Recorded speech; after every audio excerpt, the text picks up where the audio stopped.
یہ دیکھنے والے لوگ ہیں جو اس دنیا میں اندھے ہیں. کیا چیز نظر نہیں ہے انہیں سب نظر آ رہا ہے, انہیں سب نظر آ رہا ہے, انہیں ہر چیز نظر آ رہی ہے, مگر علی کا کمال نظر نہیں آ رہا. میں اگر ایسے لوگوں کو صرف اتنا کہہ دوں, کیا کریں ان لوگوں کے ساتھ, کیا کریں ان لوگوں کے ساتھ کہ جن لوگوں کو رات کی تاریکی میں نبی کے ہاتھ سے گرتی ہوئی سوئی تو نظر آ جاتی ہے, مگر غدیر کی دھوپ میں نبی کے ہاتھوں پہ علی نظر نہیں آتا. صلوات پڑھنے محمد و آل محمد.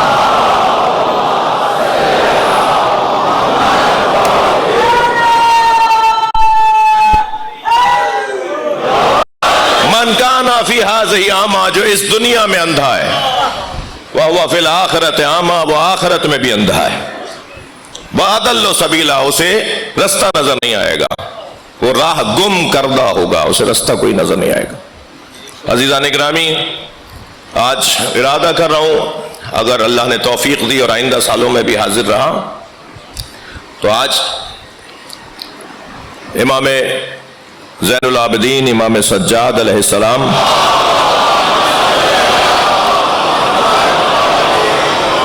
کا وہ خطبہ جو آپ نے شام میں دربار یزید میں آپ نے ارشاد فرمایا تھا, اس خطبے کو شروع کرتے ہیں.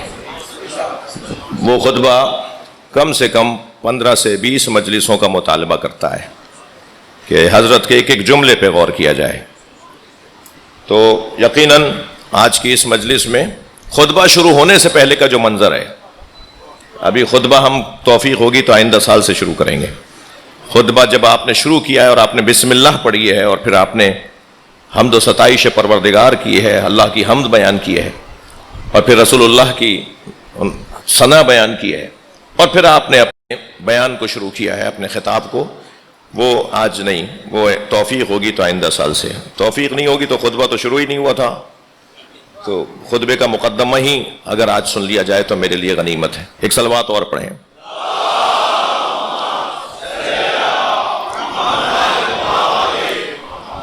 تو وہ منظر کیا ہے کہ جو حضرت نے خطبہ ارشاد فرمایا, ماحول کیا تھا, اسے بیان کرنے کی کوشش کروں گا. اللہ مجھے توفیق دے اور مجھے توانائی دے اور مجھے زبان دے کہ میں حضرت کا اس ماحول میں حضرت کے اس خطاب کا کچھ منظر آپ کے سامنے رکھ سکوں. اس خطبے کی شرح میں شخصیات نے, علماء نے, افاضل نے کتابیں لکھی ہیں, اور اس سے استفادے کے بعد کوشش ہو کہ بیان مجلس کو اور اس خطبے کی شرح کو بیان کیا جائے. ہوا یہ کہ جب دربار شام میں ان ہستیوں کو لایا گیا, جو خود بہت بڑا تاریخ کا ایک سیاہ باب ہے, مسلمانوں کا سیاہ باب ہے, تاریخ اسلام کا سیاہ باب ہے, جس صفحے پر مسلمان ہمیشہ شرمندہ رہے گا. تاریخ اسلام اس صفحے کو جب پڑھے گی اور کھولے گی, پڑھا جائے گا اور کھولا جائے گا, تو سوائے شرمندگی کے مسلمانوں کو کوئی نصیب نہیں ہوگا, کچھ نصیب نہیں ہوگا. جب لایا گیا دربار میں, وہ خود بازار کا کیا منظر ہے وہ غائب میں بیان ہوگا, اور پھر دربار پر, دربار کے دروازے پر کیا ہوا وہ خود بڑی تکلیف دہ کیفیات ہیں.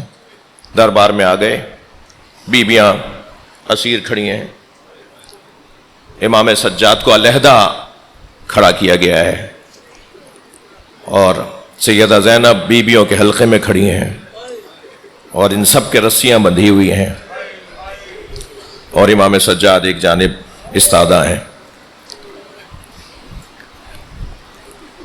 یزید کا انتظار ہو رہا ہے,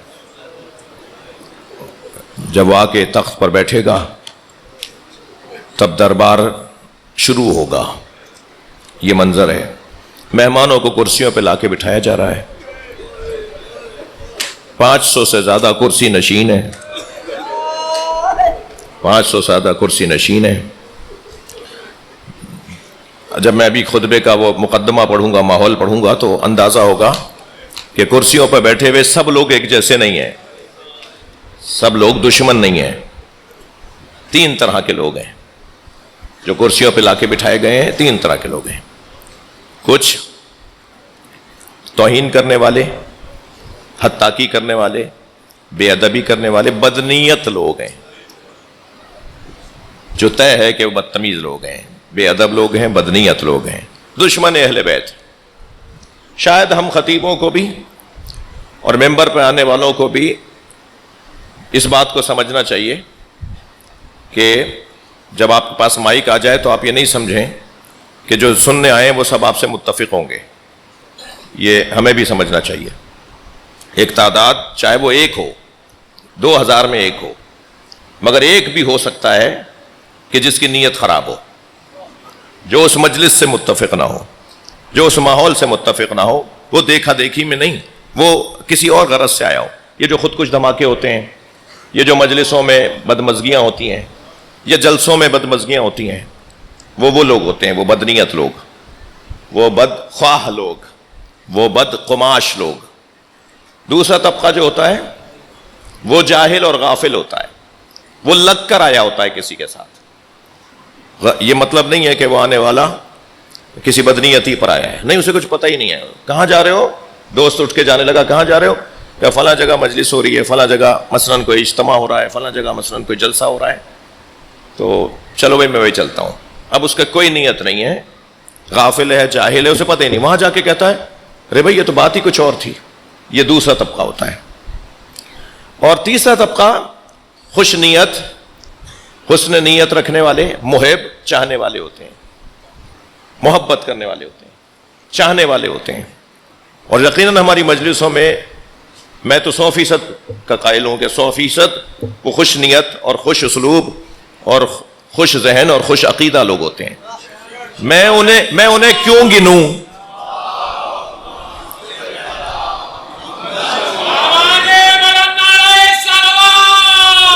اللہم صلی علی محمد وعلی محمد۔ ہم انہیں کیوں گنیں جو بدنیت ہیں، جو بدخواہ ہیں، ہم انہیں گنتی میں کیوں لائیں؟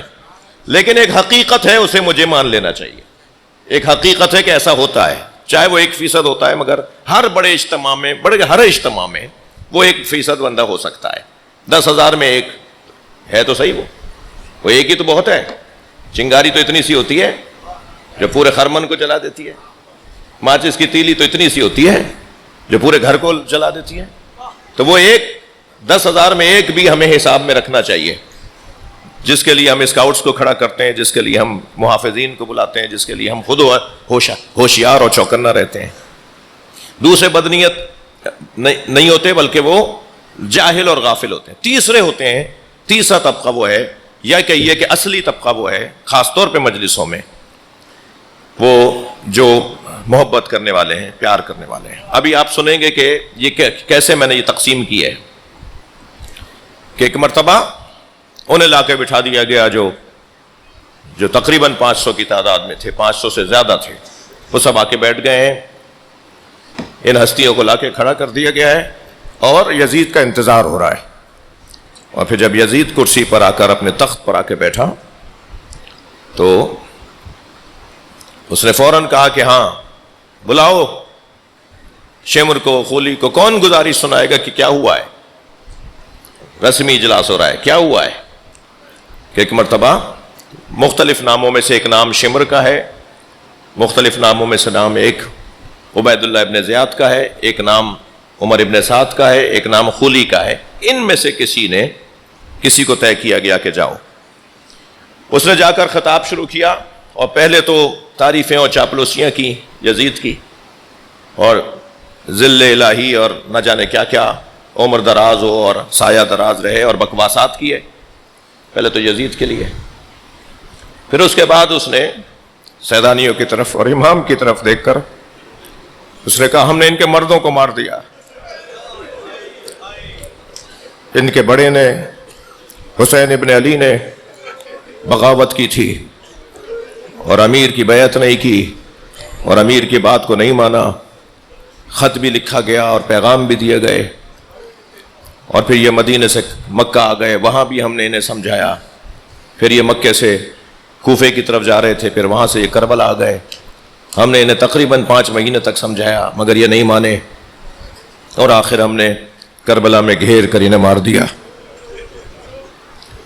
اور ان کے بچوں کو اسیر بنا کر لے آئے ہیں، اور اس گھر میں ایک ہی مرد باقی رہا، اور وہ بھی اس وجہ سے زندہ رہ گیا کہ وہ بیمار تھا، وہ چاپلوسیاں کر رہا تھا۔ اللہ کرے میں بیان کر پاؤں۔ یہ خطبہ ہی کچھ ایسا ہے، یہ منظر ہی کچھ ایسا ہے، اپنے آپ کو سنبھال کر میں اللہ کرے میں مقدمہ ہی بیان کر جاؤں کہ ایک مرتبہ جب اس نے یہ جملے کہنا شروع کیے تو ابھی وہ چاپلوسی کی حدوں کو گویا گزار رہا تھا اور حد کر رہا تھا چاپلوسی کی، کہ ایک مرتبہ علی مولا کی آواز آئی، مولا علی کی آواز آئی۔ وہ مولا علی ابن ابی طالب نہیں، وہ مولا علی ابن الحسین کی آواز آئی، اور آواز آئی وَيْلَكَ أَيُّهَا الْخَاطِبُ۔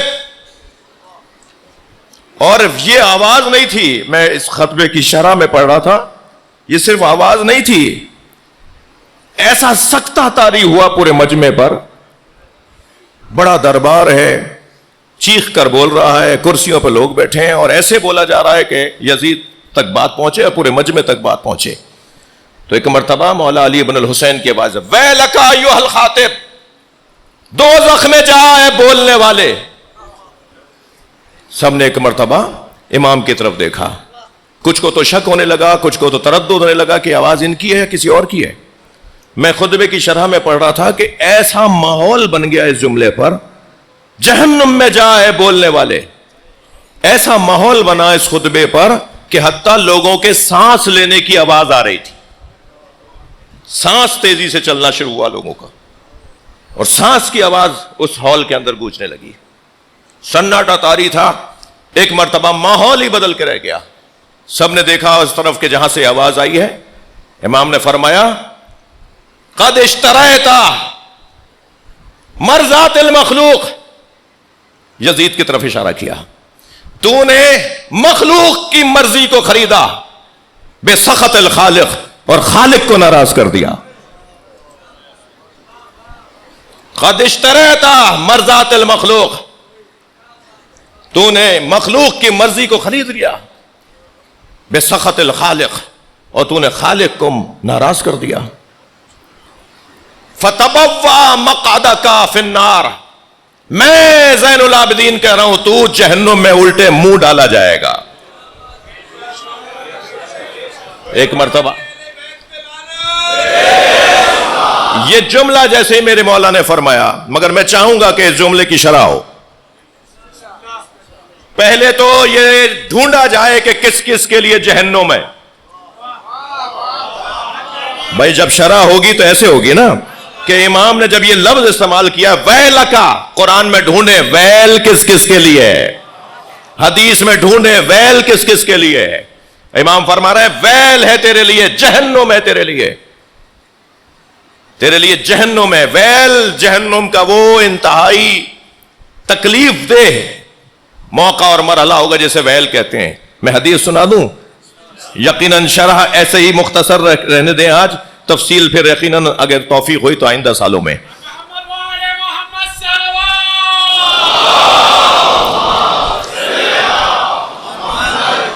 ایک حدیث مجھ سے سن لیجئے اور تھوڑا سا آپ اس حدیث پہ غور کر لیجئے۔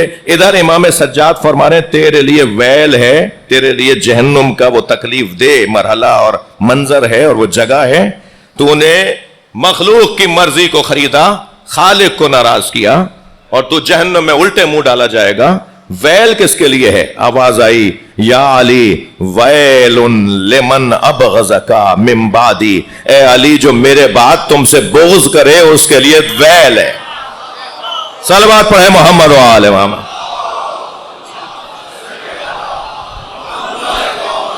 جی ویل، تسلی رکھیے مجھے جلدی نہیں ہے آج، اگر 20 منٹ عارف بھائی زیادہ بھی ہو جائیں تو کوئی مسئلہ نہیں ہے۔ ایک صلوات پڑھیں ذرا محمد و آل محمد۔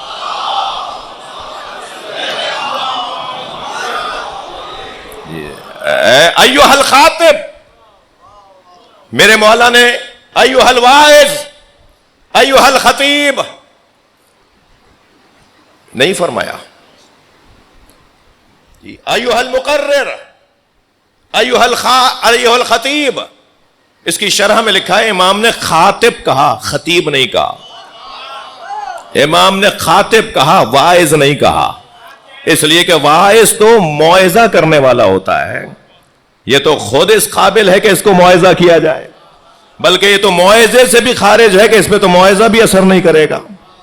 اتنا حرام کھا چکا ہے کہ اس کے اوپر موعظہ بھی اثر نہیں کرے گا. امام حسین نے کربلا میں فرمایا تھا نا کہ میری باتوں کا تم پہ اثر کیوں نہیں ہو رہا؟ میں تیسرا خطبہ عاشور کے دن دے رہا ہوں، تو میری بات کا کوئی اثر ہی نہیں ہے. تو پھر فرمایا مجھے پتا ہے میری بات کا اثر کس کو نہیں ہوتا، جس کا شکم حرام مال سے بھرا ہوا ہو، اسے حق بات سمجھ میں نہیں آتی. تو اتنا حرام کھا چکا ہے کہ اس کے اوپر تو وہ واعظ کا بھی اثر نہیں ہوگا. پھر حضرت نے خطیب بھی نہیں کہا، اس لیے کہ خطیب اسے کہتے ہیں جو خیر خواہی کی گفتگو کرے، جو اصلاح کی گفتگو کرے، جو مفید باتیں کرے، جو علمی گفتگو کرے، جو معارف پہنچائے، جو مفاہیم پہنچائے. اور جو گمراہ کر رہا ہو وہ خطیب نہیں ہوتا، وہ بکواس کرنے والا خاطب ہوتا ہے. جی، خاطب یعنی اول فول بکنے والا، بکواسات کرنے والا، الٹی باتیں کرنے والا، گمراہ کن گفتگو کرنے والے کو خاطب کہتے ہیں، خطیب نہیں کہتے. صلوات پڑھے محمد و آل.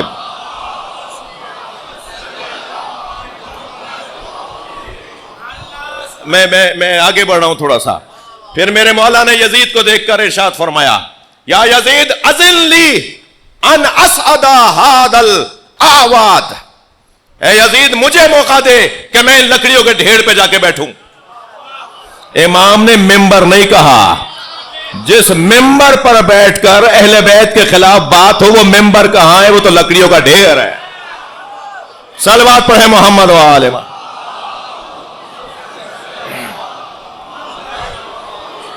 اے یزید مجھے موقع دے کہ میں ان لکڑیوں کے ڈھیر پر جاؤں. لکڑیوں کا ڈھیر. جب میرے مولا چوتھی منزل پر بیٹھے تھے نا، چوتھے دور خلافت میں، علی مولا پہلے 3 زینوں پر قدم رکھتے ہوئے ادھر بیٹھے جہاں نبی بیٹھتے تھے، تو سرگوشیاں ہونے لگیں کہ ہر شخص نے تو آ کر، ہر نبی کے خلیفہ نے آ کر، مسلمانوں کے خلیفہ نے تو آ کر ایک ایک زینہ چھوڑ چھوڑ کر بیٹھنا شروع کیا. یہ علی وہاں جا بیٹھے جہاں نبی بیٹھتے تھے. تو حضرت عمار ممبر کے برابر میں بیٹھے تھے. تو عمار سے آواز دے کر کہا، عمار یہ کیا سرگوشیاں کر رہے ہیں، کیا بول رہے ہیں؟ حضرت عمار نے کہا، یا علی یہ کہہ رہے ہیں آپ وہاں بیٹھ گئے جہاں نبی بیٹھتے تھے. تو حضرت نے خطبہ شروع کیا اور خطبہ دیتے فرمایا، ما ھذہ الاعواد، یہ لکڑیوں کا ڈھیر کیا ہے؟ انا راکب کتف النبی، میں نبی کے دوش پر بیٹھا ہوں.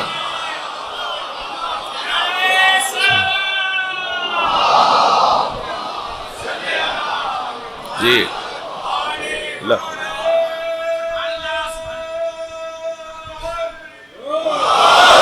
حضرت فرما رہے ہیں، یزید مجھے ان لکڑیوں کے ڈھیر پہ بیٹھنے کا موقع دے. فَأَتَكَلَّمَ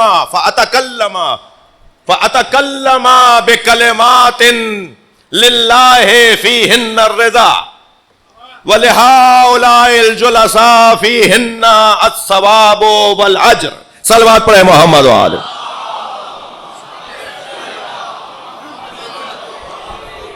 امام فرماتے ہیں، اے یزید مجھے لکڑیوں کے ڈھیر پر بیٹھنے کا موقع دے تاکہ میں وہ بولوں، فَأَتَكَلَّمُ، تاکہ میں وہ بولوں، بِكَلِمَاتٍ لِلَّهِ فِيهِنَّ الرِّضَا، میں وہ بولوں، میں وہ خطاب کروں جس میں اللہ کی مرضی شامل ہے.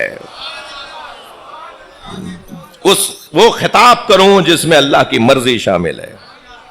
وَلِهَٰؤُلَاءِ الْجُلَسَاءِ، اور یہ جو آئے ہوئے ہیں، بیٹھے ہوئے ہیں، ان کے لیے فِيهِنَّ ثواب و اجر، یہ میرا خطاب سنیں تو انہیں ثواب ملے اور اجر ملے. آپ نے ذرا غور فرمایا، حضرت نے ان لوگوں نے جب یہ کہا تو جب حضرت نے یہ کہا تو یزید نے فابا ان یتعاذن، کہا نہیں میں اجازت نہیں دے سکتا، منع کر دیا، نہیں آپ کو اجازت نہیں ہے، آپ نہیں بول سکتے.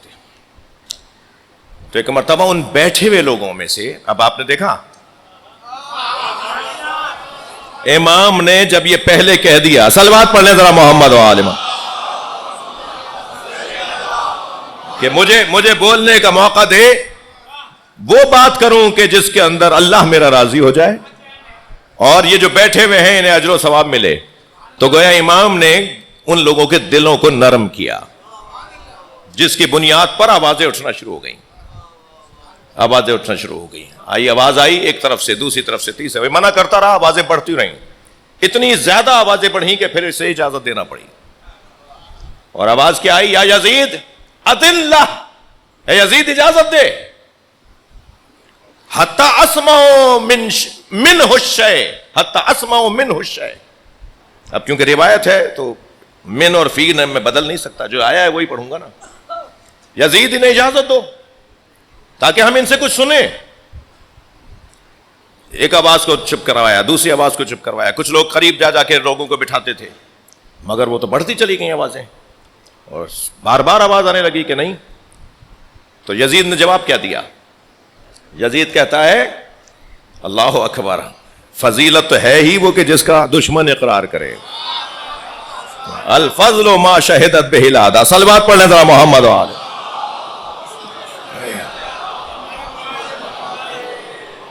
کہتا ہے کبیرہم. اب ایک ایک جملہ, میں نے یہ جو ابھی ایک جملہ کہا نا کہ الفضل ما شہدت بہ العادہ, یہ مصرع ہے ایک شعر کا جو عمرو ابن عاص نے مولا علی کی شان میں قصیدہ کہتے ہوئے, یہ پہلا مصرع اس قصیدے کا پہلا مصرع ہے.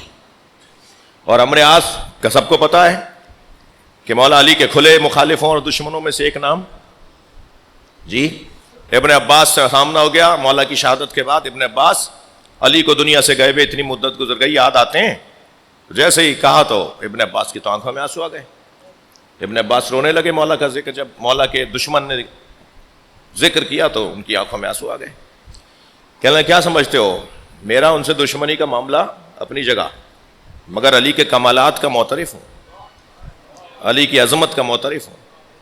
اب یہ والی جو کیفیت ہے نا, یہ بھی مجھے ایک تذکر دیتی ہے, مجھے ایک جھٹکا لگاتی ہے کہ فضیلتوں کا اعتراف ہو, فضیلتوں کا اعتراف ہو اور ان کے مطابق زندگی نہ گزاروں.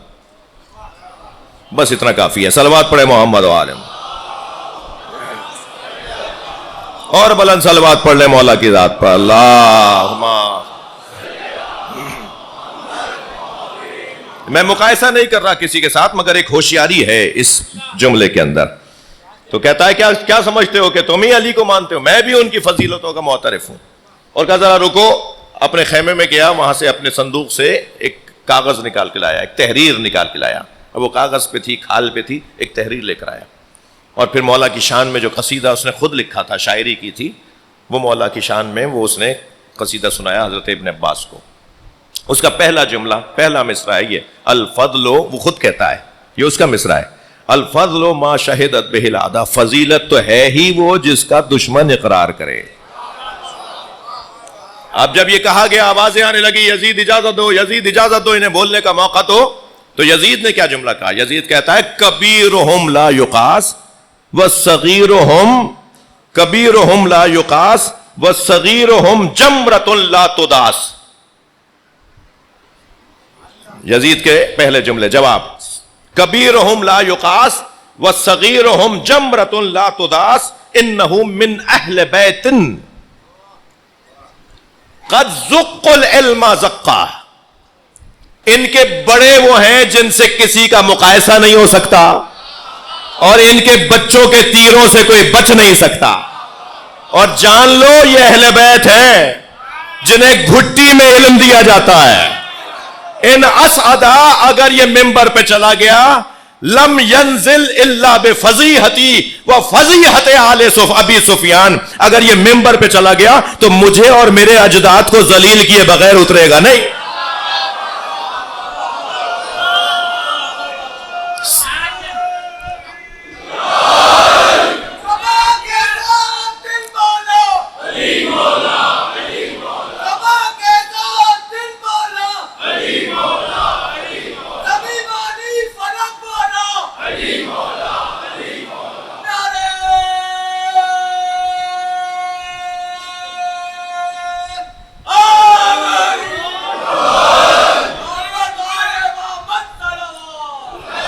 اللہم صلی علی محمد.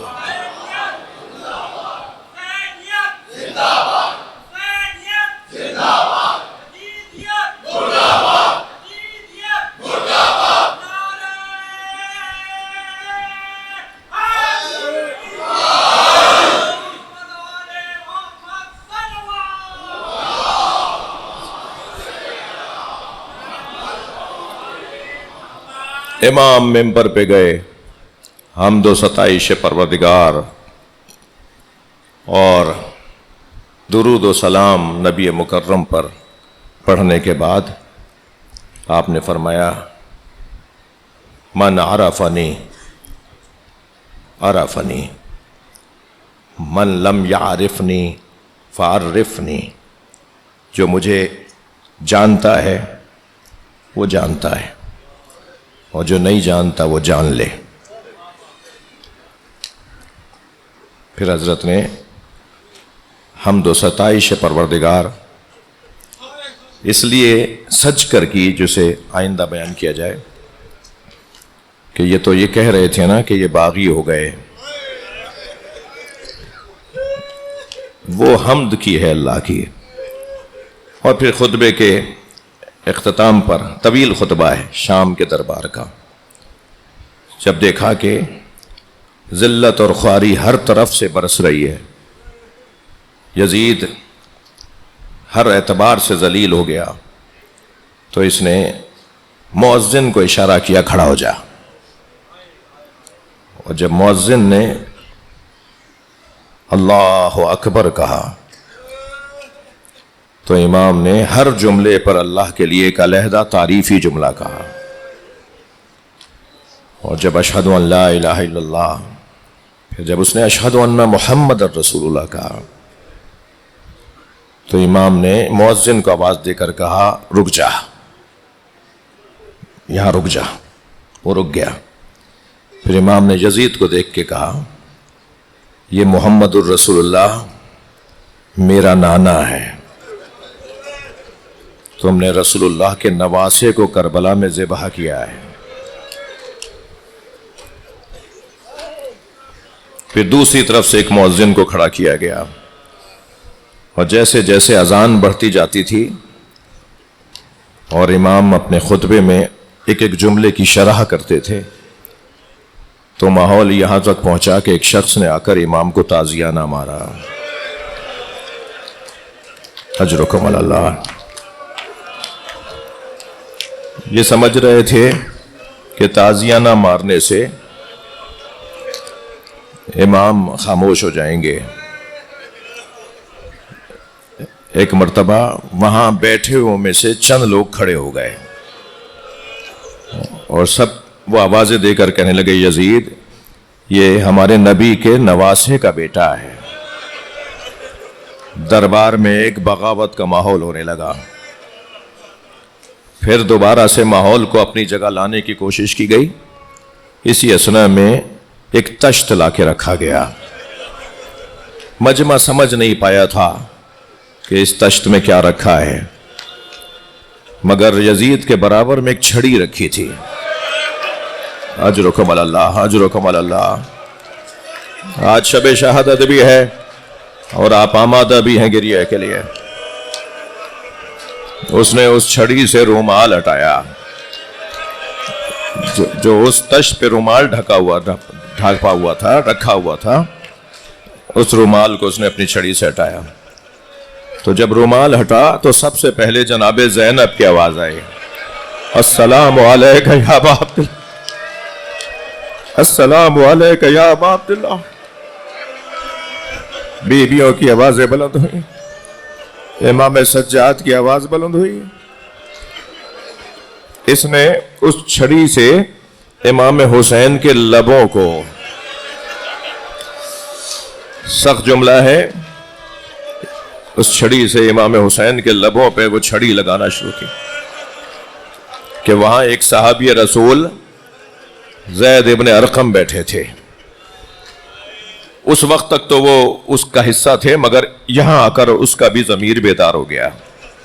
یہاں آ کر بھی اس کا ضمیر، یہاں پہنچ کے اس کا ضمیر بیدار ہوا اور وہ اپنی جگہ سے کھڑا ہوا اور کہنے لگا یزید بہت کر لی، یہ چھڑی ہٹا لے، یہ چھڑی ہٹا لے، اس لیے کہ میں نے اپنی ان آنکھوں سے نبی کے لبوں کو ان لبوں سے لگتے دیکھ۔ اجرکم علی اللہ، اجرکم علی اللہ۔ اللہ کسی غم میں نہ رلائے، اللہ کسی غم میں نہ رلائے۔ ہمیں اہل بیت کے امام حسین کے غم میں رونے رلانے والوں میں قرار دے۔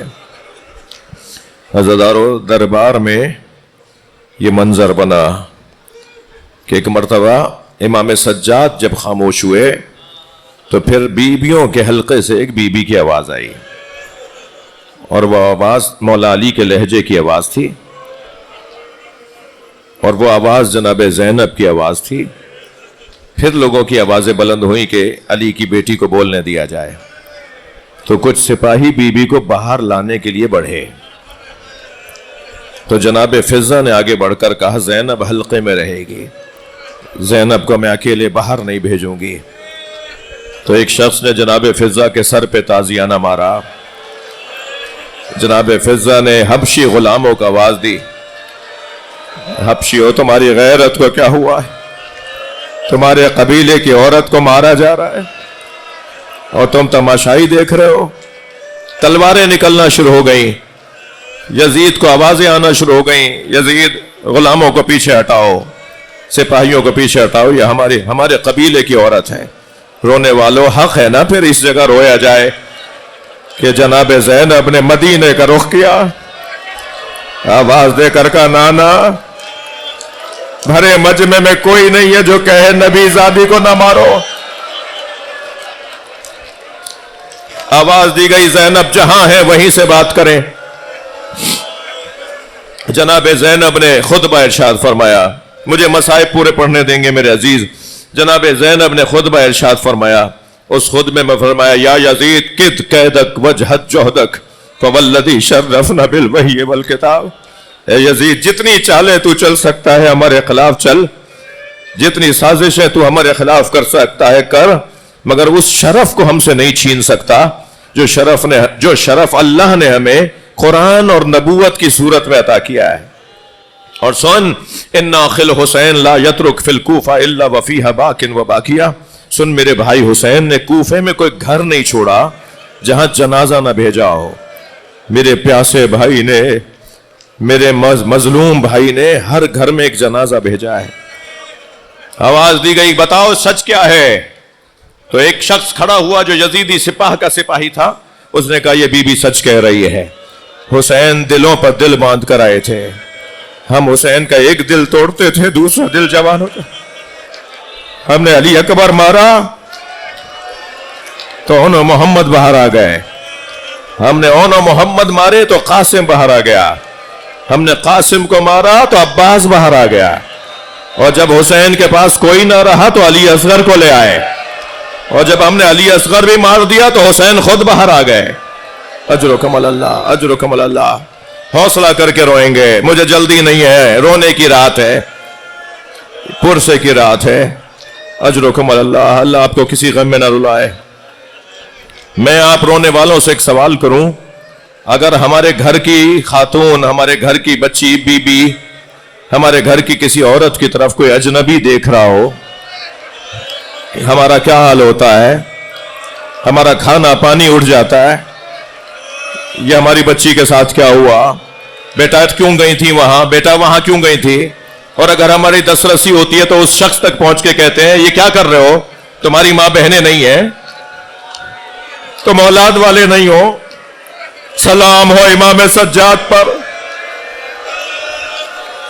سکینہ کو تماچے مارے گئے،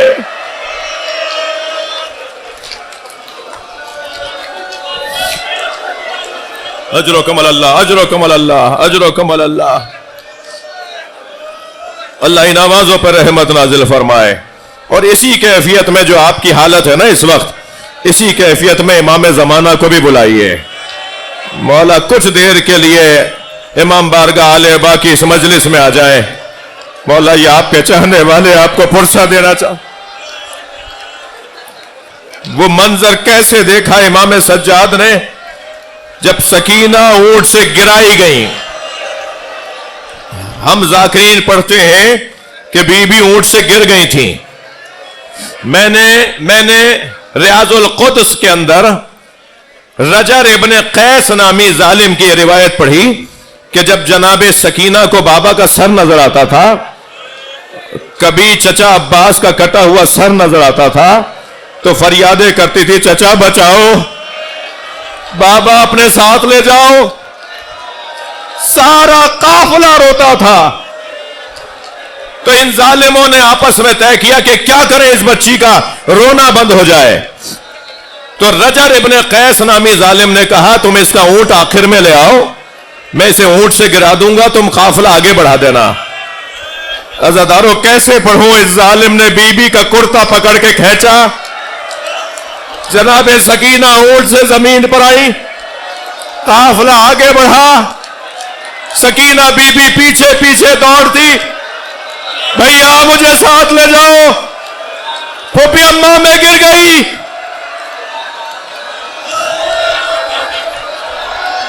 اجرکم اللہ، اجرکم اللہ، اجرکم اللہ. سر حسین رونا شروع ہوا. سب سے پہلے امام سجاد نے آواز دے کر کہا بابا کس بات نے رلایا؟ امام حسین کا سر 9 جگہ بولا ہے. آواز آئی میری سکینہ گر گئی. جناب زینب نے اونٹ کے بٹھانے کا انتظار نہیں کیا، کھڑے اونٹ سے خود کو گرایا. اس طرف گئی ہے جہاں سکینہ گری تھی. میرے محترم سننے والوں سے یہ برداشت نہیں ہوا. بعض لوگوں کی حالت غیر ہوتے دیکھ رہا ہوں. اللہ آپ کو اور مجھے پڑھنے کی سننے کی توفیق عطا فرمائے. امام سجاد کی دوسری مصیبت بتاؤں؟ جب دربار شام میں کرسی پہ بیٹھے ایک شرابی نے جناب سکینہ کی طرف اشارہ کیا. سکینہ بی بی بھیا سجاد سے لپٹ گئی. بھیا یہ تو سنا تھا اسیر بنائے جائیں گے، یہ نہیں سنا تھا کہ کنیزی میں مانگے جائیں. اجرکم اللہ، اجرکم اللہ. پھر حق ہے نا اس امام کا کہ 40 سال تک روئے. پھر حق ہے نا امام سجاد کا کہ بار بار روزانہ روئے. کسی نے پوچھا امام سجاد سے مولا آپ کی تو عمر اتنی نہیں ہے، اختلاف روایات کے بعد بھی زیادہ سے زیادہ عمر 28 سال ہے امام کی. مولا آپ کی تو عمر بھی اتنی نہیں ہے. مولا یہ بال سفید ہو گئے، مولا یہ کمر جھک گئی، مولا آپ کے بدن کے اوپر ضعیفی کے آثار. تو سنیں گے جو جملے کہے ان میں ایک جملہ آپ کو سناؤں. امام نے فرمایا سکینہ کے جنازے نے بوڑھا کر دیا.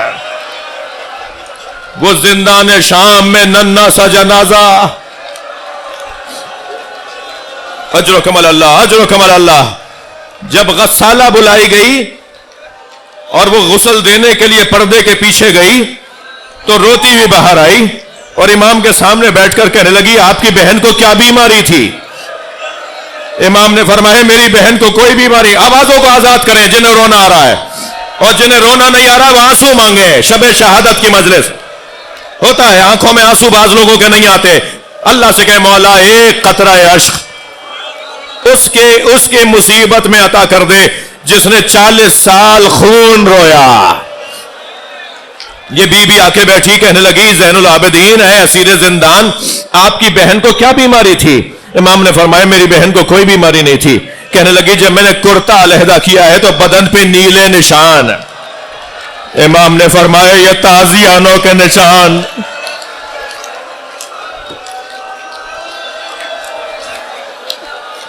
میں آپ رونے والوں سے پوچھوں جب امام کے سامنے ہاتھ اٹھایا جاتا ہوگا اور امام اللہ کی مرضی کے آگے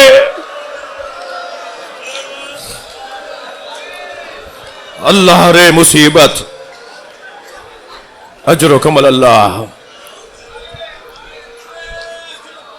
جب زندان سے آزادی اور رہائی ہونے لگی، محملیں تیار ہو گئیں. امام سجاد نے جناب زینب سے فرمایا پھوپھی اماں ساری بیبیوں سے کہے کہ وہ محملوں میں آ کے بیٹھیں. جب محملوں میں بیبیاں بیٹھ گئیں تو امام نے فرمایا پھوپھی اماں قافلہ چلے. سب بیٹھ گئے. فرمایا بھابھی رباب نظر نہیں آ رہی ہے. اجرکم اللہ اجرکم اللہ. مجھے نہیں پتا مجلس میں گود میں بچے بھی آئے ہیں نہیں, شیرخوار بچوں کی مائیں بھی آئی ہوئی ہیں نہیں. فرمایا بھابھی رباب نظر نہیں آ رہی. امام نے ایک ٹھنڈی سانس لے کے گریہ کیا اور فرمایا مجھے پتا ہے میری ماں کہاں ہے, میرے ساتھ چلیے میرے ساتھ چلیے. اب آگے آگے امام سجاد, پیچھے پیچھے بیویاں چل رہی ہیں. امام نے زندان شام کا رخ کیا تو ایک بیوی کی آواز آئی, زین العابدین یہ تو خرابہ شام ہے. فرمایا پھوپھی اماں ذرا 2 قدم آگے اور آئیے. اب زندان شام میں جو قدم رکھا تو کیا دیکھا, جیسے کوئی ماں اپنے بچے کو سینے سے لگائے ہو. جناب رباب نے قبر سکینہ کو اپنے سینے سے لگایا ہوا اور کہہ رہی ہے سکینہ اٹھو, سکینہ قافلہ تیار, سکینہ ہم مدینے جا رہے ہیں. بی بی کی آواز آئی بھابھی قافلہ تیار. تو اپنا سر اٹھا کے دیکھا اور فرمایا میرا مدینے میں کون ہے, میرا والی کربلا رہ گیا, میری بچی اکیلی ہے. امام سجاد نے آگے بڑھ کر کہا اماں میری بہن کو چھوڑ دیجئے. کیسے قبر سے علیحدہ ہوئی ہیں, مڑ مڑ کر قبر کو دیکھتی رہی, محمل پہ بیٹھی تو وہیں دیکھتی رہی. قافلہ چلنے لگا تو شام کی عورتوں کی آواز آئی الوداع الوداع. جناب زینب نے محمل کا پردہ ہٹایا, شام کی عورتوں مجھ پر ایک احسان کرو گی. ساری عورتوں نے آواز اجرکم اللہ اجرکم اللہ آواز دے کر کہا بی بی حکم کریں. میری بی بی نے اشارہ کر کے کہا سکینہ کو اکیلا نہ چھوڑنا. اللہ ہمیں شام قبر سکینہ کی زیارت کا شرف عطا کرے. اب کی دفعہ آپ جائیں نا تو دیکھیے گا, زری سے قبر کو دیکھیے گا. آج بھی شام کے دیہات کی عورتیں کھلونے لا کے ڈالتی ہیں, گڑیاں لا کے ڈالتی ہیں اور ایک نوحہ پڑھتی ہیں تمہاری ماں سے وعدہ کیا. قافلہ چلا, مدینے کا قافلہ کربلا میں رکا. جابر ابن عبداللہ الانصاری نے امام سجاد کو پرسہ دیا. کربلا سے قافلہ چلا مدینے کے لیے, اور جب مدینے کے آثار نظر آنے لگے تو جناب زینب کی آواز آئی زین العابدین مدینہ آ گیا. فرمایا ہاں پھوپھی اماں مدینہ آ گیا. تو پھر ایک مرثیہ پڑھا یا اہل یثرب لا مقام لکم, اے مدینے والو مدینہ رہنے کے قابل کہا رہا.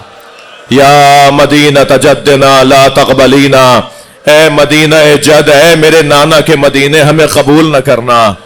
اس لیے کہ ہم جب گئے تھے ہماری گودیاں بھری تھیں, ہماری مانگیں آباد تھیں, ہمارے بچے سالم تھے, ہم کربلا میں سب لٹا کر آ گئے. کربلا کا یہ لٹا ہوا قافلہ مدینے میں پہنچا. تھکے نہیں عزادارو, تھکے نہیں, کہ ایک مرتبہ بشیر کالا علم لے کر مدینے میں داخل ہوا, آوازیں دیتا رہا مدینے والو حسین کا لٹا ہوا قافلہ آ گیا. ایک ایک محلے سے ہوتا ہوا جب محلہ بنی ہاشم میں آیا نا تو ایک مرتبہ پہلی ہی آواز میں ایک گھر کا دروازہ کھلا. اس گھر سے ایک قوی ہیکل بی بی باہر آئی جس کے ہاتھ میں عصا تھا, کاندھے پہ بچہ بیٹھا تھا. وہ آگے بڑھتے ہوئے کہنے لگی بشیر کس حسین کی بات کر رہے ہو؟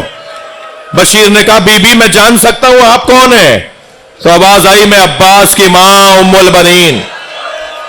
بشیر کہتا میرے ہاتھ پیر کانپنے لگے, میں اس بی بی سے بات کیسے کروں؟ یہ حسین کی, یہ مولا علی کی زوجہ ہے, مولا عباس کی ماں ہے.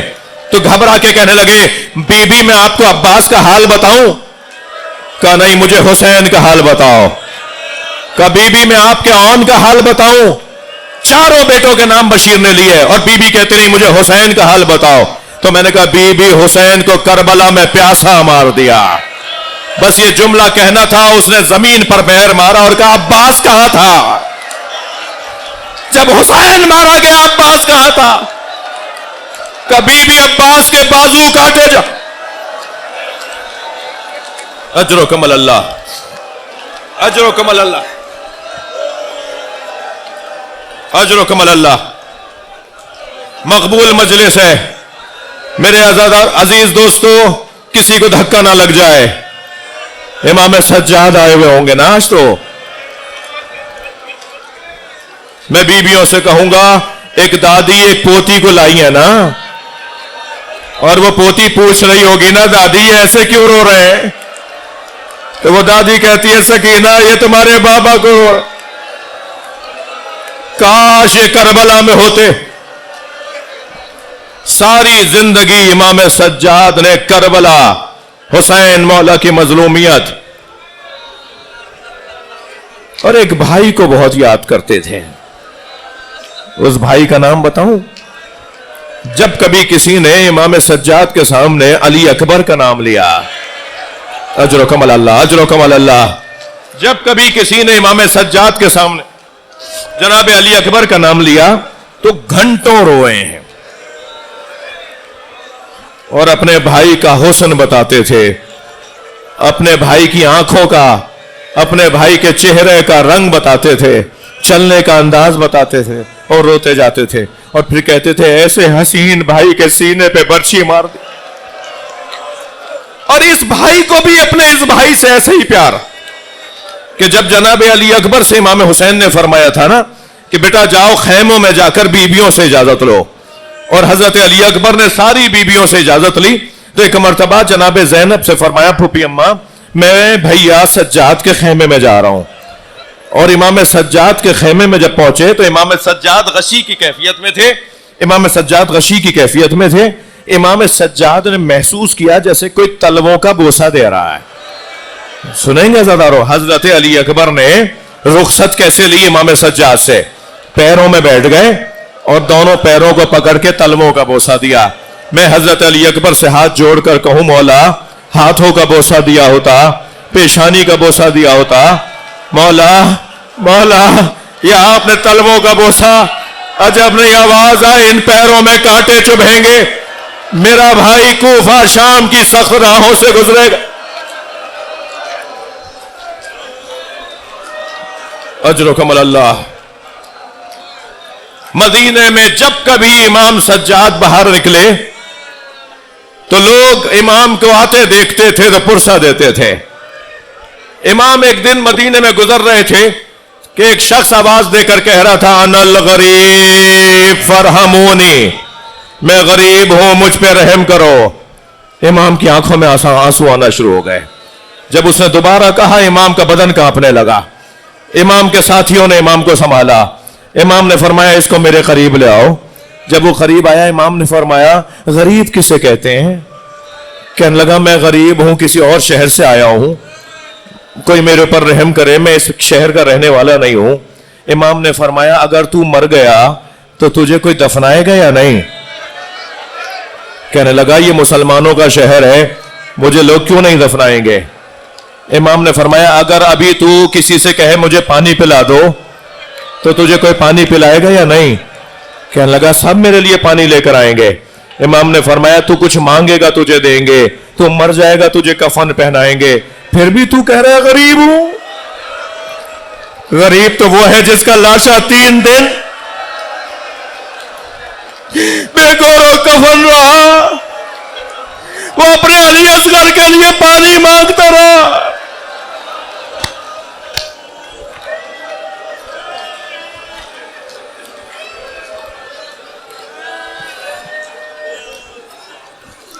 بازار سے گزر رہے قصاب جانور کو ذبح کر رہا ہے، آگے بڑھ کے اس کے خنجر کو روک لیا، فرمایا سے پانی پلا دیا. کہنے لگا مولا ہم مسلمان ہیں، جانور کو پانی پلا کے ذبح کرتے ہیں. تو پھر ایک مرتبہ چیخ مار کر روئے اور کہا بابا مسلمان جانور کو پانی پلا کے